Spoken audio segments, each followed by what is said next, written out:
This is the Irish drinking song. I wrote this on the highway a few years ago when I was with my friend Terry.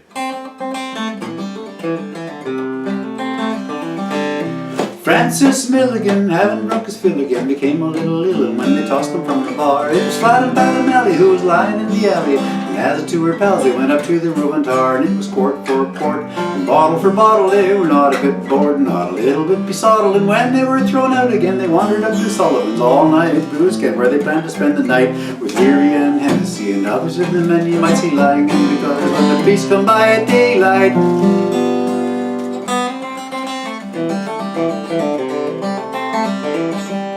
things were going grand until a nipperkin of brandy fell into a smoking ash can and began to burn and flame. Sullivan came over and began to douse the flames. He was calling up for water, he was calling people names. But as the clientele were drunk or had the drink before them, they either didn't hear him or they simply just ignored him. I've never seen Delaney quite so agile or surprised when he leapt across the bar just like a man about to die, and opening his greatcoat, stuffed the pockets and the crannies with stout meal and whiskey and ran out with no goodbye. Flanagan and Flynn brought a wheelbarrow in the bar, and they filled it full of whiskey to take out to the car, but they ran into O'Toole, who had a bucket nearly filled. The bottles all were smashed and the ale was also spilled.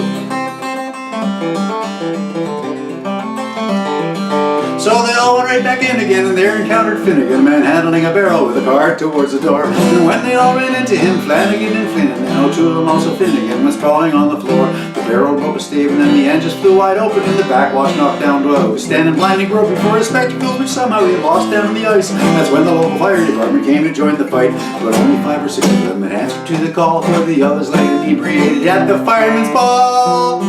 Sullivan was now flaming, they exchanged a wink, and taking time to make a plan, they poured themselves a drink.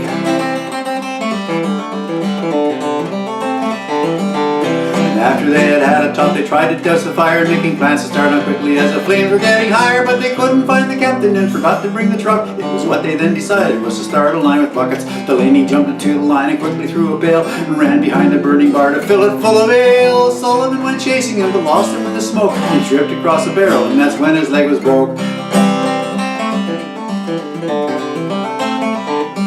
Well, things became confusing when the fire hit the stock and heated up the bottles till the tops flew off like rockets. Sullivan had somehow got a bucket on his head. His voice was faint and distant like a seance from the dead. Fogarty lay sleeping on the floor until a fireman tripped across him. Then he gave a yell, and then his bladder slipped and he staggered over to the fire trying to put it out. But the flame just rose up higher. He was peeing out pure stout.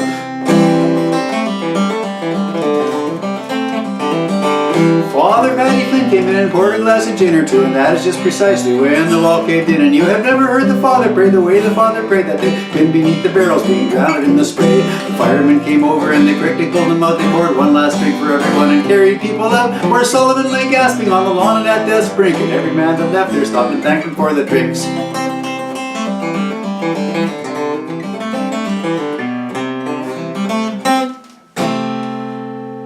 The Irish Drinking Song by yours truly.